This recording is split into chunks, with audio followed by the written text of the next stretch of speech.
This one's a medium geometry problem, and I got good news and bad news. The good news is that you're going to learn how to do this kind of problem. It comes up a lot in SAT land. It's a proportion that looks like a geometry problem.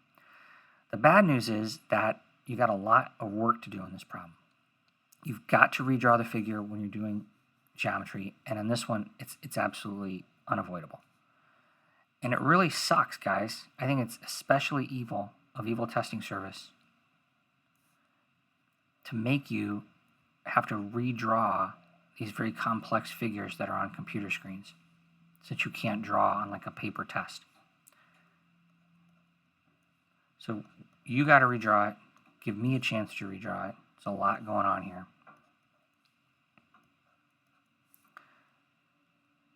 And now that it's redrawn, we'll read it.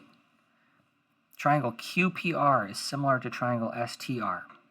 The lengths represented by ST, QP, PR, and QR are 14, 15, 20, and 25. What's the length of SR? So visualize yourself, first of all, what you're looking for. That's what you're going to want. That's what you're going to want. And then let's put in the size that we know. It says that ST is 14.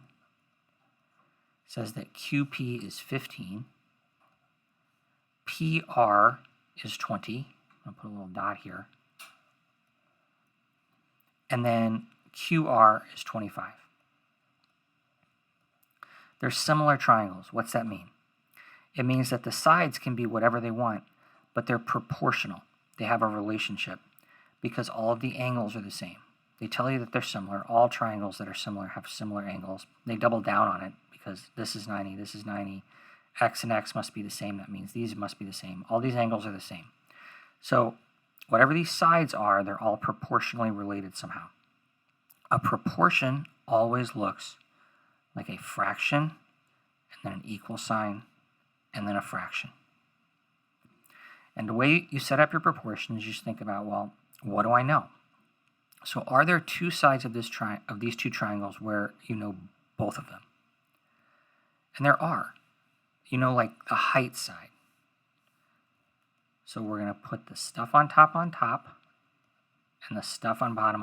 So height needs to go on the top of both of the fractions in this proportion. What should we put on bottom? We should put hypotenuse because that's the thing we're looking for. All right, so stuff on bottom goes on bottom, so hypotenuse on bottom on both sides. So let's look at the big triangle and the small triangle. So what's the height of the big triangle? It's 15. What's the height of the small triangle? It's 14. What's the hypotenuse of the big triangle? 25. And of course you don't know, you're looking for the hypotenuse of the small triangle. Now you're home free. Fraction equals sign fraction, always just cross multiply. So it's 15x equals, of course, you're going to do 25 times 14 on your calculator. You're going to get 350. Keep an eye on those answer choices. Obviously, you're going to get x by itself. You can divide both sides by 15, and I certainly have an inclination to keep going here, but look at the answers. You don't have to keep going. You're done. The answer is A. And that's all there is to it for this problem.